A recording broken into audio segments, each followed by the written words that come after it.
Bonjour, good morning, salam alaikum, azul, moté, abari. Salut chère communauté, bienvenue sur la chaîne Bonjour Canada. J'espère que vous allez bien et que vous passez une excellente semaine. Je vous reviens aujourd'hui pour une vidéo sur l'immigration. Donc, contrairement à certains autres pays, l'immigration canadienne a des lois strictes sur les personnes autorisées à y entrer. Avant de décider de vous y installer, assurez-vous d'être admissible.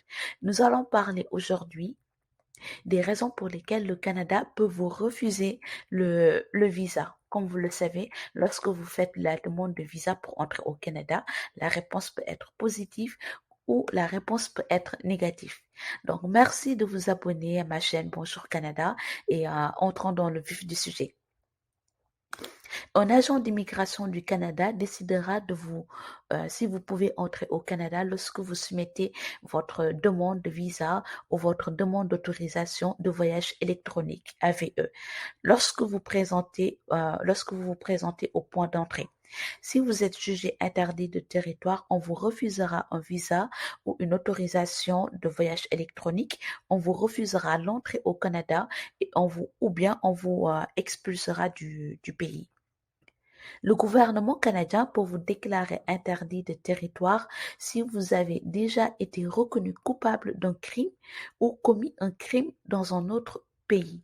La liste d'infractions pour lesquelles on peut vous refuser le visa est, donc il y a le vol, l'agression, l'homicide involontaire, conduite dangereuse, conduite sous l'influence de drogue ou d'alcool. Ça, j'ai vu une personne, mon mari connaît une personne dont son épouse est au Canada, elle est canadienne, et le monsieur, il n'est pas au Canada, il n'est pas canadien, mais parce qu'il a déjà conduit en état d'ivresse, le Canada lui refuse le visa. Donc, il ne peut pas venir au Canada pour rejoindre son époux parce que le Canada considère ces personnes comme des personnes dangereuses pour la population. Et ensuite, possession de drogue ou trafic de substances contrôlées.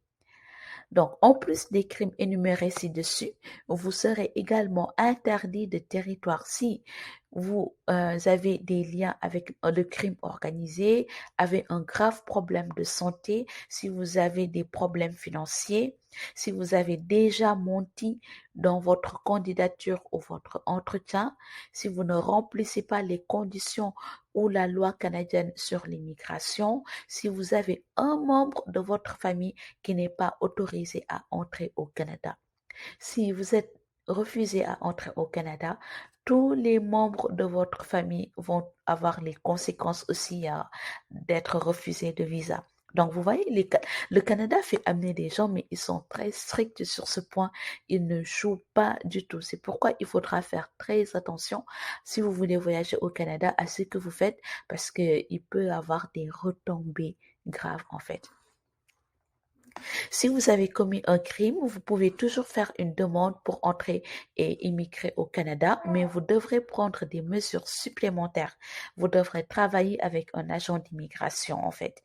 Cet officier évaluera la gravité du crime, l'agent d'immigration, et considérera combien de temps s'est écoulé depuis le crime et examinera comment vous vous êtes comporté depuis lors.